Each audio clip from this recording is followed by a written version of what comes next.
आज की इस वीडियो में हम लोग करने वाले हैं 12th क्लास ज्योग्राफी का chapter second the world population distribution density and growth, जो कि आपका बुक 1 से है। तो चलिए बिना किसी देरी के वीडियो शुरू करते हैं। हमारा फर्स्ट टॉपिक है पैटर्न्स ऑफ पॉपुलेशन डिस्ट्रीब्यूशन, यानी कि जो पॉपुलेशन है वो किस तरह से इस दुनिया में बटी हुई है वो हमें यहाँ पे देखना है। Population distribution means arrangement distribution of people over the earth surface. तो इसमें सेम वही बात बता रखी है कि पॉपुलेशन डिस्ट्रीब्यूशन का मतलब है कि इस धरती पे लोग कैसे कैसे बटे हुए हैं।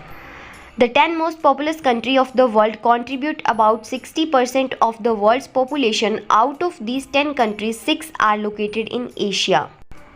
यानी कि पूरी दुनिया में मान लो अगर 100% लोग रहते हैं तो उसमें से जो 60% लोग हैं वो दुनिया की 10 घनी आबादी वाले देशों में रहते हैं। और दुनिया की सबसे ज़्यादा जो मोस्ट पॉपुलस कंट्री है, उन 10 कंट्रियों में से जो 6 कंट्री है वो एशिया कॉन्टिनेंट में पाई जाती है, जहाँ पे हम लोग रहते हैं। तो दुनिया में सबसे ज़्यादा जो पॉपुलेटेड कंट्री है वो है चाइना, दूसरे नंबर पे आती है इंडिया और तीसरे नंबर पे आती है यूएसए। तो ये 3 कंट्रीज ध्यान रखना। अब हमारा टॉपिक आता है डेंसिटी ऑफ पॉपुलेशन। इसका सिंपल शब्दों में मतलब है कि कितनी जो लैंड है उस पर कितने लोग रहते हैं वो हम इसमें देखते हैं। This means the ratio between the number of people to the size of the land, यानी कि पॉपुलेशन डेंसिटी जो है उसका मतलब है कि ये एक रेशियो है, कितने लोग हैं और जो लैंड है उसका कितना साइज है, उसके बीच का ये रेशियो है डेंसिटी ऑफ पॉपुलेशन। और ये जो पॉपुलेशन डेंसिटी है ना वो पर स्क्वायर किलोमीटर में मापी जाती है। तो हम कुछ एरिया देखते हैं जो क्या है डेंसली पॉपुलेटेड है। डेंसली यानी कि जहाँ पे बहुत ही ज़्यादा लोग रहते हैं। तो फर्स्ट है हमारे पास नॉर्थ ईस्टर्न यूएसए, यहाँ पे क्या है सबसे ज़्यादा लोग रहते हैं। फिर है नॉर्दर्न वेस्टर्न यूरोप, यहाँ पे भी लोग रहते हैं। फिर है south west and east Asia, तो इन सब जगह पे यहाँ पे लोग रहते हैं, यानी कि यहाँ पे लोग पर स्क्वायर किलोमीटर में सबसे ज़्यादा रहते हैं। कुछ ऐसे एरियाज़ है जहाँ पे लोग बहुत कम रहते हैं जो कि स्पार्सली पॉपुलेटेड है, जैसे कि जो पोलर एरियाज़ है, यानी कि जो पोल के पास एरियाज़ है वहाँ पे बहुत कम लोग रहते हैं।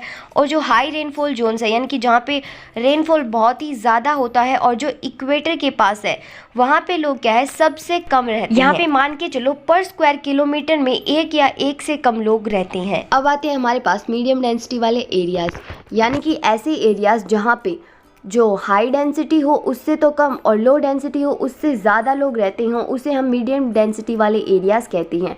और ऐसे एरियाज़ है जैसे कि जो वेस्टर्न चाइना है, साउदर्न इंडिया है, नॉर्वे है और स्वीडन है, यहाँ पे जो है मीडियम डेंसिटी में लोग रहते हैं। नेक्स्ट हमारा टॉपिक है फैक्टर्स इन्फ्लुएंसिंग पॉपुलेशन डिस्ट्रीब्यूशन, यानी कि ऐसे कारण जिनकी वजह से जो हमारी पॉपुलेशन है वो इस दुनिया के अंदर बटी हुई है, यानी कहीं पे तो पॉपुलेशन ज़्यादा है कहीं पे कम है, तो इसका क्या कारण है वो हमें यहाँ पे देखना है। तो जो पॉपुलेशन डिस्ट्रीब्यूशन है ना वो 3 तरीके से प्रभाव डालती है, यानी कि 3 तरीके हैं जिसकी वजह से जो पॉपुलेशन है वो बटी हुई है। पहला है हमारे पास जियोग्राफिकल फैक्टर, दूसरा है इकोनॉमिक फैक्टर और तीसरा है सोशल एंड कल्चरल फैक्टर्स। तो इसको हम एक एक करके डिटेल में पढ़ेंगे। तो पहला आता है हमारा जियोग्राफिकल फैक्टर, जिसकी वजह से जो पॉपुलेशन है वो बटी हुई है। तो जो इन्वायरमेंट और जो नेचुरल फैक्टर है जैसे कि land form, fertile soil, suitable climate और जो कल्टीवेशन है और जहाँ पे इरिगेशन की फैसिलिटी प्रोवाइड है, वो जियोग्राफिकल फैक्टर का अफेक्ट डालती है पॉपुलेशन डिस्ट्रीब्यूशन में। तो एक एक करके अब हम इन जियोग्राफिकल फैक्टर्स को भी पढ़ते हैं।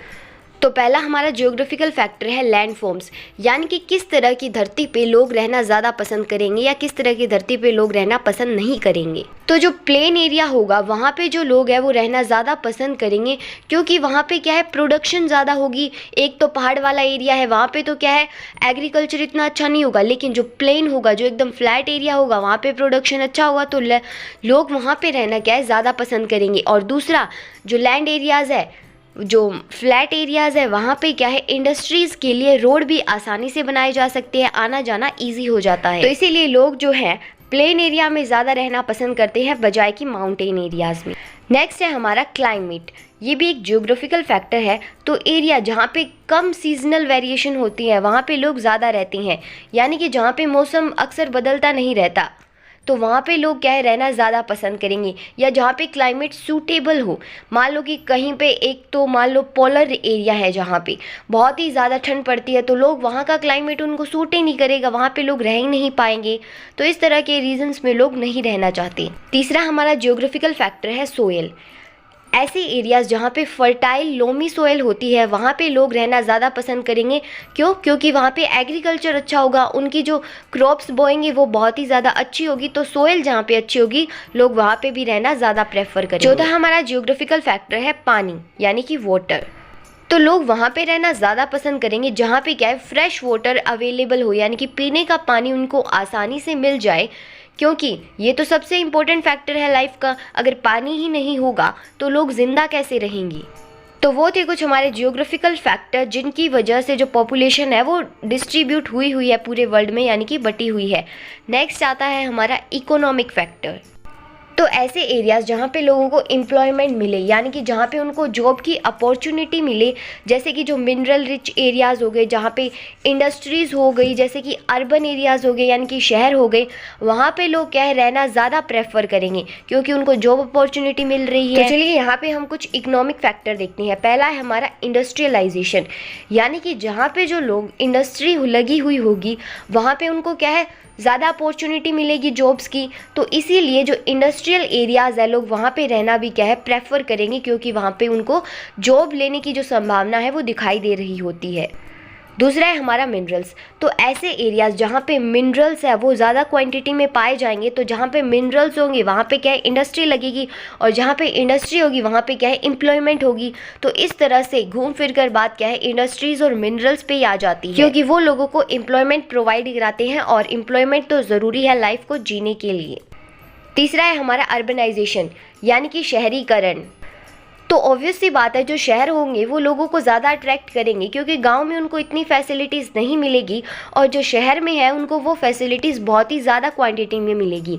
तो इसी तरह से जो लोग हैं इकोनॉमिक फैक्टर्स की वजह से भी क्या है जो इकोनॉमिकली डेवलपिंग एरिया या डेवलप्ड एरिया होते हैं वहाँ पर रहना ज़्यादा प्रेफर करते हैं। पॉपुलेशन डिस्ट्रीब्यूशन का हमारा थर्ड फैक्टर है सोशल एंड कल्चरल फैक्टर्स। तो यानी कि जो लोग बहुत ही ज़्यादा धार्मिक होते हैं, जो रिलीजन को बहुत ही ज़्यादा मानते हैं, तो वो क्या है कल्चरल फैक्टर से अफेक्ट हो जाती हैं, यानी कि जहाँ पे उनका कल्चर उनको ज़्यादा दिखाई देगा वो वहीं पे रहना ज़्यादा प्रेफर करेंगे। तो कल्चरली फैक्टर भी इफ़ेक्ट डालता है कि जो पॉपुलेशन है वो कहाँ पर ज़्यादा है। तो अब हमारा टॉपिक आता है पॉपुलेशन ग्रोथ, यानी कि जो पॉपुलेशन है वो कैसे बढ़ी हमारी इस दुनिया की। तो पहले हम जान लेते हैं कि पॉपुलेशन ग्रोथ है क्या। तो पॉपुलेशन ग्रोथ का मतलब है यानी कि जो एक बेसिकली कोई भी एरिया है वहाँ पे लोगों की क्या है पॉपुलेशन है, लोगों का जो नंबर है वो चेंज होना, ये नेगेटिव भी हो सकता है और पॉजिटिव भी हो सकता है एक स्पेसिफिक टाइम पीरियड के अंदर। इसको एक एग्जांपल से मान लो दिल्ली है, उसके अंदर 1 साल का समय है, उसमें क्या है 1 साल के अंदर जो पॉपुलेशन है वो चेंज हो गई, यानी कि या तो वो पॉपुलेशन क्या है मान लो कि पॉपुलेशन है 11 करोड़, वो या तो 11 करोड़ से क्या है 12 करोड़ हो गई 1 साल के अंदर, या 12 करोड़ से वो क्या है 11 करोड़ हो गई। तो ये क्या है हमारी पॉपुलेशन ग्रोथ है। और ध्यान रखना जो पॉपुलेशन ग्रोथ है वो नेगेटिव भी हो सकती है और पॉजिटिव भी हो सकती है। और जो पॉपुलेशन ग्रोथ है उसको हम क्या है एक्सप्रेस करते हैं परसेंटेज के अंदर, यानी कि जब भी हम पॉपुलेशन ग्रोथ का नंबर लिखेंगे तो उसके पीछे परसेंटेज आए ही आएगा, और जब हम परसेंटेज लगाते हैं तो उसे हम कहते हैं ग्रोथ रेट ऑफ पॉपुलेशन। यानी कि जब हम पॉपुलेशन को परसेंटेज में एक्सप्रेस करते हैं उसे हम बोलते हैं growth rate of population. When there is an increase in population by taking the difference between births and deaths, then it is called natural growth of population. यानी कि जब हम बर्थ रेट में से माइनस कर देंगे डेथ रेट को, और जो हमारी पॉपुलेशन आएगी इंक्रीज हुई उसे हम क्या है नेचुरल ग्रोथ रेट बोलते हैं पॉपुलेशन का। There is also positive growth of population which happens when birth rate is more than death rate, and negative growth rate of population when birth rate is lower than death rate. यानी कि population की positive growth तब होती है जब birth rate ज़्यादा होती है डेथ रेट से, और उसी के साथ साथ जो पॉपुलेशन है उसकी नेगेटिव ग्रोथ तब होती है जब बर्थ रेट कम हो और जो डेथ रेट हो वो ज़्यादा हो। हमारा नेक्स्ट टॉपिक आता है कंपोनेंट्स ऑफ पॉपुलेशन चेंज, यानी कि जो पॉपुलेशन चेंज होती है उसके कुछ पार्ट्स हैं तो वो हम यहाँ पे देखने वाले हैं। There are 3 components of population change. तो जो पॉपुलेशन चेंज है उसके 3 कंपोनेंट्स हैं। पहला है बर्थ, दूसरा है डेथ और तीसरा है माइग्रेशन। तो इन तीनों की वजह से ही क्या है, जो हमारी पॉपुलेशन है उसके अंदर चेंजेस आते हैं, बदलाव आते हैं। पहला है हमारा क्रूड बर्थ रेट यानी कि CBR, इसे हम बर्थ रेट समझ सकते हैं। तो ये हमारा पहला कंपोनेंट है पॉपुलेशन चेंज का। Number of birth in a year per 1000 of population is expressed as crude birth rate CBR, यानी कि 1000 पॉपुलेशन पर जितने भी बर्थ होते हैं एक साल के अंदर अंदर, उसे हम क्रूड बर्थ रेट कहते हैं। और इस क्रूड बर्थ रेट को हम कैलकुलेट करते हैं CBR equals to BI divided by P into 1000। तो ये फॉर्मूला होता है CBR को कैलकुलेट करने का। जहाँ पे BI है उसका मतलब होता है कि एक साल के दौरान कितने कितने जो बर्थ है वो हुए हैं, और जहाँ पे P है उसका मतलब है कि जो पॉपुलेशन है उस एरिया की वो कितनी है। और यहाँ पे ये आपको मल्टीप्लाई में 100 दे रखा है ना, ये गलती से है, तो यहाँ पे 1000 कर लो, यहाँ पे 1000 आएगा। अब आता है हमारा क्रूड डेथ रेट, यानी कि सिंपल शब्दों में कहे तो ये डेथ रेट ही है। और ये जो क्रूड डेथ रेट है वो दूसरा कंपोनेंट है पॉपुलेशन चेंज का। और इसका मतलब होता है एक साल के अंदर 1000 लोगों में से कितने लोगों की मौत हुई है, उसे हम बोलते हैं क्रूड डेथ रेट। और इसको मापने का फॉर्मूला है CDR equals to D divided by P into 1000। जहाँ पे जो D है उसका मतलब है कि एक साल के दौरान कितनी डेथ हुई है, और P जो है वो पॉपुलेशन है एक साल की। तीसरा कंपोनेंट है हमारा पॉपुलेशन चेंज का माइग्रेशन। तो जब लोग जाते हैं एक जगह से दूसरी जगह पे, चाहे वो परमानेंट जा रहे हो, टेम्परेरी जा रहे हो या सीजनल बेसिस पे जा रहे हो, तो उसे हम माइग्रेशन बोलते हैं। और लोग जहाँ से जाते हैं उसे हम प्लेस ऑफ ओरिजिन कहते हैं, और जहाँ पर जाते हैं वहाँ हम उसको प्लेस ऑफ डेस्टिनेशन कहते हैं। इसको एक एग्जांपल से समझते हैं। मान लो कि मैं दिल्ली से माइग्रेट करके मुंबई के अंदर चली गई, तो जो दिल्ली है वो मेरा क्या है, प्लेस ऑफ ओरिजिन है, जहाँ से मैं जा रही हूँ। और जहाँ पे मैं जाऊँगी, मैं कहाँ पे जाऊँगी, मुंबई में जाऊँगी, तो वो क्या है, मेरा प्लेस ऑफ डेस्टिनेशन है। तो ये होते हैं प्लेस ऑफ ओरिजिन और प्लेस ऑफ डेस्टिनेशन। अब जो माइग्रेशन है ना, उसके भी दो फैक्टर है, पुश फैक्टर और पुल फैक्टर। पुश का मतलब होता है धकेलना और पुल का मतलब होता है खींचना। तो सबसे पहले हम पुश फैक्टर्स देखते हैं, और पुश का मतलब मैंने आपको बता दिया है, धकेलना। तो पुश फैक्टर्स वो फैक्टर्स होते हैं जहाँ पर जो प्लेस ऑफ ओरिजिन है, यानी कि जहाँ से हम रहते हैं वहाँ पर जो इन्वायरमेंट है वो लेस अट्रैक्टिव होता है। और ये लेस अट्रैक्टिव क्यों होता है, उसके भी कुछ रीजंस है। जैसे कि जहाँ पे हम रह रहे हैं वहाँ पे क्या है, अनएम्प्लॉयमेंट है, यानी कि लोगों को नौकरियाँ मिल ही नहीं रही, और जो लिविंग कंडीशन है वो भी बहुत ही ख़राब है। और हो सकता है वहाँ पे पॉलिटिकल स्टेबिलिटी ना हो, मतलब वहाँ पे दंगे फसाद चलते ही रहते हैं। और पुश फैक्टर के अंदर आता है कि हो सकता है जहाँ पे जो प्लेस ऑफ ओरिजिन है वहाँ पे जो क्लाइमेट है वो सूटेबल ना हो, नेचुरल डिज़ास्टर्स आते रहते हैं, बीमारियाँ आती रहती हैं, और वहाँ पे क्या है, सोशो इकोनॉमिक बैकवर्डनेस है। तो ये सारे आपके पुश फैक्टर हैं जहाँ से क्या है, लोग प्लेस ऑफ ओरिजिन को छोड़ के प्लेस ऑफ डेस्टिनेशन पर जाते हैं। और पुश फैक्टर की एक खास बात और है कि पुश फैक्टर में लोग अपनी मर्जी से नहीं जाते, उनको उनकी जो आसपास की कंडीशन है उनकी वजह से उनको क्या है, माइग्रेट करके जाना पड़ता है। अब हम देखते हैं पुल फैक्टर्स। पुल फैक्टर का मतलब होता है खींचना। जो पुल फैक्टर है उसे हम बोल सकते हैं प्लेस ऑफ डेस्टिनेशन, यानी कि जो पुल फैक्टर है वो प्लेस ऑफ डेस्टिनेशन बनाते हैं, जो कि लोगों को बहुत ही ज़्यादा अट्रैक्टिव लगती है, क्योंकि वहाँ पे क्या है, जॉब अपॉर्चुनिटीज़ होती हैं, जो लिविंग कंडीशन है वो बहुत ही ज़्यादा फैंटास्टिक होती है, सिक्योरिटी ऑफ लाइफ वहाँ पे उनको मिल जाती है, और प्रॉपर्टीज़ की सिक्योरिटी भी लोगों को मिल जाती है, और वहाँ का जो क्लाइमेट है वो भी उनके लिए सूटेबल होता है। तो ये सारे क्या है, पुल फैक्टर है, जिनकी वजह से लोग अपने प्लेस ऑफ ओरिजिन को छोड़कर प्लेस ऑफ डेस्टिनेशन पे आ जाते हैं। और पुल फैक्टर की खास बात है कि लोग क्या है, अपनी मर्जी से आते हैं, क्योंकि उनको बेटर कंडीशंस दिखती हैं। और एक बात ध्यान रखना, जो पुश फैक्टर है वो प्लेस ऑफ ओरिजिन को इंडिकेट करते हैं, और जो पुल फैक्टर है वो प्लेस ऑफ डेस्टिनेशन को इंडिकेट करती हैं। अब हमारा टॉपिक आता है trends in population growth. Trends का मतलब है यहाँ पे कि पॉपुलेशन कैसे कैसे बढ़नी शुरू हुई, यानी कि शुरू से लेके आज के टाइम तक पॉपुलेशन कैसे बढ़ी, कब ज़्यादा बढ़ने लगी पॉपुलेशन, कब पॉपुलेशन स्टेबल आ गई। तो ये सब हमें ट्रेंड्स इन पॉपुलेशन ग्रोथ में पढ़ना है। तो ये जो ट्रेंड है वो दर्शाता है कि जो पॉपुलेशन ग्रोथ है वो पहले तो क्या है, बहुत ही धीरे धीरे हुई थी, लेकिन जैसे ही हमारी साइंस और टेक्नोलॉजी में इम्प्रूवमेंट हुई, वैसे ही जो पॉपुलेशन ग्रोथ है वो एकदम से ही बहुत ज़्यादा बढ़ गई, और जिसे हम बोलते हैं पॉपुलेशन एक्सप्लोजन। लगभग 8000 से लेके 12000 साल पहले जो वर्ल्ड की पॉपुलेशन थी ना, वो 8 मिलियन थी। लेकिन आज के समय की अगर हम बात करें, जो पॉपुलेशन है वो 7 बिलियन हो चुकी है। अगर मैं आपको सिंपल शब्दों में बताऊं तो आज से 8 या 12 हज़ार पहले जो वर्ल्ड की पॉपुलेशन थी वो लगभग थी 80 लाख। लेकिन अगर हम आज का समय देखें तो आज के समय में जो पॉपुलेशन है वो हो चुकी है 700 करोड़। अब देख लो कितना ज़्यादा डिफरेंस आ चुका है। और अब सिचुएशन ये हो गई है कि हर 12 साल बाद में जो वर्ल्ड की पॉपुलेशन है, जितनी पॉपुलेशन है उसमें हर 12 साल बाद क्या है, 1 बिलियन यानी कि 100 करोड़ लोग ऐड होते जा रहे हैं। और जो आज का एग्रीकल्चर है, इंडस्ट्रियल प्रोडक्शन है, और आज हमें क्या है, हर एक बीमारी से लड़ने के लिए हमारे पास क्या है, दवाई है, अवेलेबल है, और इम्प्रूवमेंट आ चुकी है हमारी मेडिकल फैसिलिटी में। तो इस वजह से जो बर्थ रेट है वो तो उतने ही है, लेकिन जो डेथ है वो कम हो चुकी है। नेक्स्ट हमारा टॉपिक है doubling time of world population, यानी कि जो वर्ल्ड पॉपुलेशन है वो किस टाइम पीरियड में क्या है, डबल हो गई। अगर हम डेवलपिंग कंट्रीज को डेवलप्ड कंट्री से कंपेयर करें कि वो कितना टाइम ले रही है अपनी पॉपुलेशन को डबल करने में, तो जो डेवलप्ड कंट्री है वो क्या है, बहुत ज़्यादा टाइम ले रही है अपनी पॉपुलेशन को डेवलप करने में। वहीं दूसरी ओर जो डेवलपिंग कंट्री है वो क्या है, बहुत ही कम समय में जो अपनी पॉपुलेशन है वो क्या है, बहुत ही ज़्यादा डबल कर रही है, जो कि क्या है उस डेवलपिंग कंट्री के लिए खतरा बन सकता है। तो यहाँ पे कुछ कंट्रीज़ के नाम दे रखे हैं जिनकी जो पॉपुलेशन ग्रोथ है वो क्या है, हाई है, जैसे कि ओमन, सऊदी अरेबिया, सोमालिया, लाइबेरिया और यमन। इन सब के जो पॉपुलेशन ग्रोथ है वो हाई है, यानी कि इनकी जो पॉपुलेशन है वो थोड़े ही टाइम में डबल हो रही है।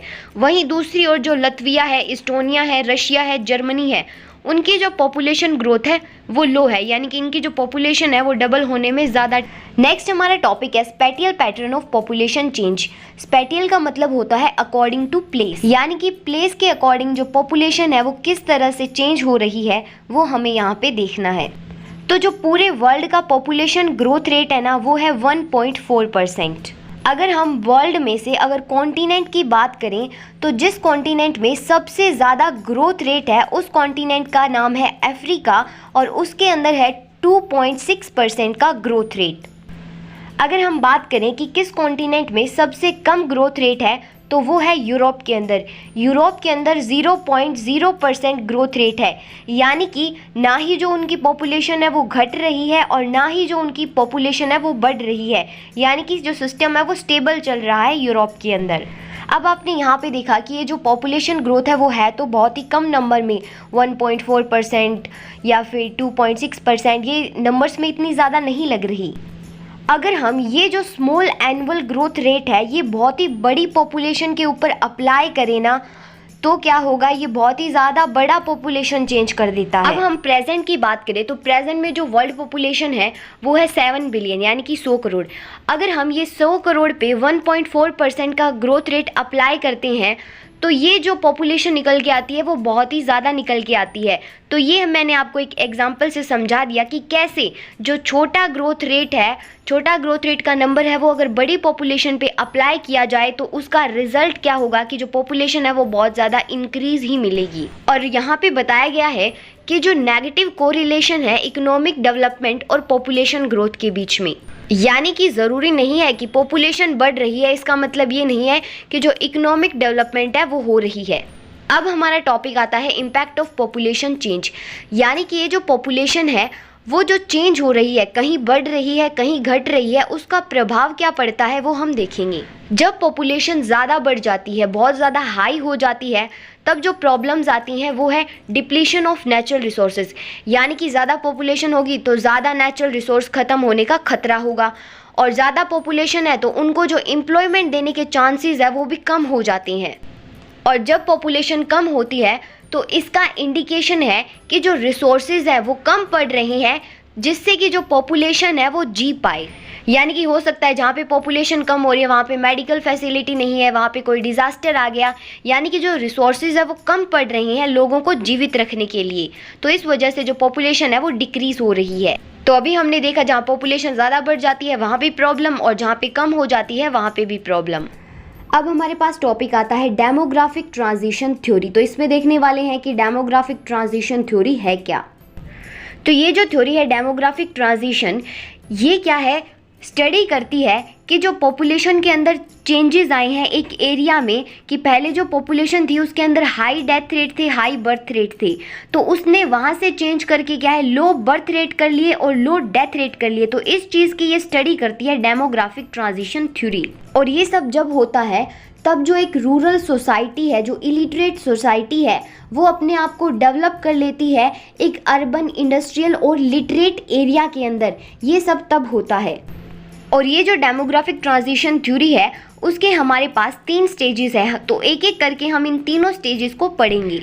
तो सबसे पहले आती है हमारी first stage of demographic transition theory. तो ये स्टेज जब मानी जाती है तब हमारे वर्ल्ड के अंदर हाई फर्टिलिटी थी और हाई मोर्टेलिटी थी, यानी कि हाई डेथ रेट थे और हाई ही बर्थ रेट थे। और हाई डेथ और हाई बर्थ रेट होने का कारण ये था कि जो लोग हैं वो ज़्यादा रिप्रोड्यूस करते थे, क्योंकि पहले क्या था, जो एपिडेमिक्स थे उनसे लोगों की मौत हो जाती थी, जो फूड सप्लाई थी वो इतनी ज़्यादा क्वालिटी में नहीं थी। फर्स्ट स्टेज का दूसरा पॉइंट है कि जो पीपल थे, जो लोग थे, वो क्या है, गरीब थे, इलिटरेट थे, पढ़े लिखे हुए नहीं थे, उन्हें इतना ज़्यादा ज्ञान नहीं था।